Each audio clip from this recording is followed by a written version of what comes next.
2.4 least common multiple. I can find least common multiple. Excellent, Calvin. And I love that instead of saying LCM, you told us that LCM stood for least common multiple, right? Beautiful.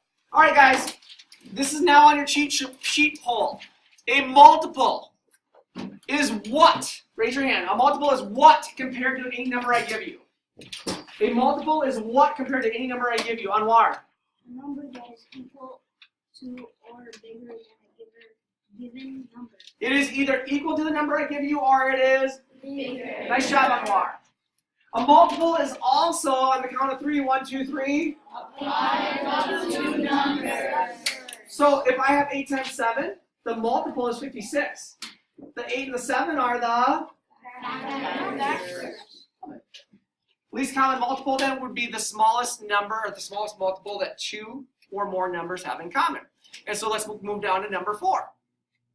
I said, hey guys, hey girls, take 4 and 6 and tell me what is the smallest number that 4 and 6 both go into. And you guys said it's 12, Mr. Pottinger. I said, great, how'd you figure it out?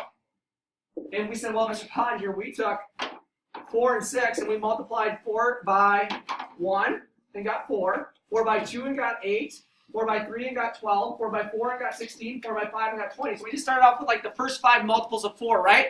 Yeah. And then we found the first 5 multiples of 6, which would be 6, 12, 18, 24, and 30. So you simply are multiplying by 1, 2, 3, 4, and 5.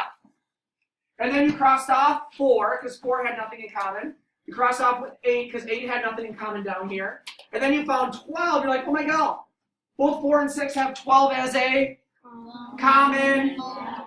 No, a common multiple. So that's the smallest common multiple they both have in common, right? Yes. We did the same thing with 8 and 7.